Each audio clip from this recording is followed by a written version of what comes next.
विधानसभा चुनावों की तारीख का ऐलान हो गया है। इस साल 1 अक्टूबर को हरियाणा विधानसभा का चुनाव है और चुनाव से पहले लगभग उम्मीदवार टिकट लेने के लिए अपना सारा जोर लगाएंगे। वो शाम दाम दंड भेद हर तरह से कोशिश करेंगे। अब मुद्दा ये है कि इस भागदौड़ में टिकट का हकदार कौन होगा। जैसा कि हाल ही में एक मुद्दा सामने आया है कि बीजेपी के मंत्री चौधरी रणजीत सिंह ने बीजेपी पर हमला करते हुए ये कहा है कि अगर रानिया से बीजेपी मुझे टिकट देती है तो ठीक है, वरना भाजपा अपना देखे। मंत्री ने ये भी कहा है कि रानिया से चुनाव जरूर लड़ूंगा और जीतूंगा भी। मैं चौधरी देवीलाल का बेटा हूँ। पूर्व सीएम भूपेंद्र सिंह हुड्डा से हाथ मिलाने पर भी बोले कि समय की बात है, राजनीति में समय बदलता रहता है। सुनिए। सिरसा निकालने भी मुश्किल है आज के दिन, कहीं वो फाइट में नहीं है। रीजनल पार्टियों के दो ने, उनका काम तो केवल एक है कि अपना लाइसेंस ले लो, ना अपना एमएलए बन जाओ और सीएलयू पास करो। ना विधानसभा में रोल है ना हल्के में रोल है उनका। अपना सरसा में भी हालात ख़राब है। मेरी ऊपर प्रदेश के लोगों से बात हुई थी, उन्होंने कहा था हमने उसे एक सीट ऑफर करी है, वो भी खाली बीजेपी ज्वाइन करेगा तो वो भी गोपाल कांडा को नहीं देंगे, दूसरा कोई फैमिली मेम्बर लेगा तो सरसा की एक सीट देती है। लड़ना है तो बीजेपी ज्वाइन करो। चीफ मिनिस्टर आए, नायब सिंह सैनी गोपाल कांडा के घर गए और उसके बाद उनकी ये स्टेटमेंट देना कि हम 15 सीटें लड़ेंगे इन अलायंस और अपने बेटे को वहाँ रानिया में कैंडिडेट खड़ा करना, ये कुछ मुझे ठीक नहीं लगा। इस पे मैंने कल वर्कर्स मीटिंग बुलाई और ये कल कर दिया कि मैं चुनाव लड़ूंगा। अगर बीजेपी सम्मानजनक तरीके से मुझे कुछ चुनाव लड़ाना, मैं राजनीतिक आदमी हूँ, मैं तो बीजेपी 2 महीने पहले ज्वाइन करी है, मैं बीजेपी में भी रहना चाह रहा हूँ। और अगर बीजेपी अनदेखी करती है, जैसे कमेटीज बनी, रणजीत सिंह, मैं चौधरी देवीलाल का बेटा हूँ, मैं लोकसभा का चुनाव लड़ा, मुझे 5 कैबिनेट मिनिस्टर, मेरी परफॉर्मेंस सबसे बढ़िया। अगर मुझे अनदेखी करेगी तो मैं तो चुनाव लड़ूंगा। फिर बीजेपी अपना देखे, मैं चुनाव लड़ूंगा। पहले चाहूंगा बीजेपी से लड़ूं।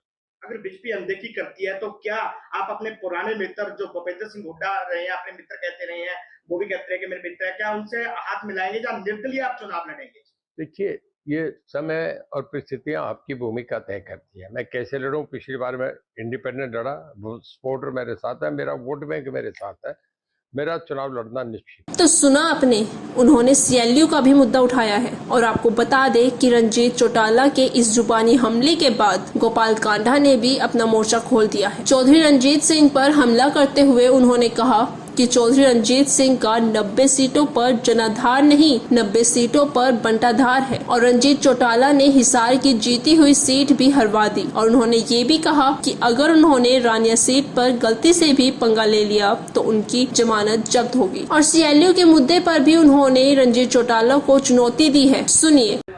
चौधरी रणजीत सिंह जी का 90 सीटों पे जनाधार नहीं, उनका 90 सीटों पे बंटाधार है। रणजीत सिंह जी का स्पेशल इस 90 सीटों पे बंटाधार उनका इसलिए पता चल गया कि इतना विश्वास किया भारतीय जनता पार्टी ने कि उनको हिसार की टिकट दे दी।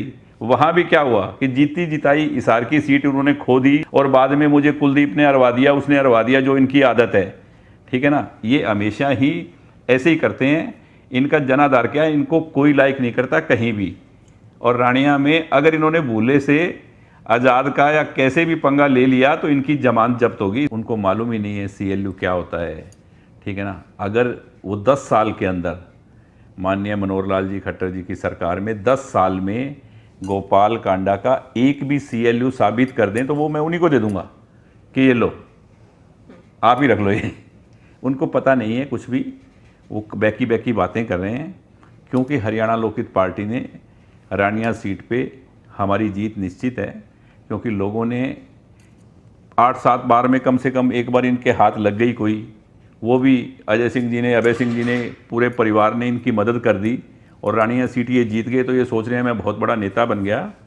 वो बता देगी जनता अब की बार अगर खड़े होंगे तो कि आप कितने बड़े नेता हो। बड़ी मुश्किल से बिल्ली के भाग का छींका टूटा, वो उनको मालूम है कि हर बार छींका नहीं टूटता।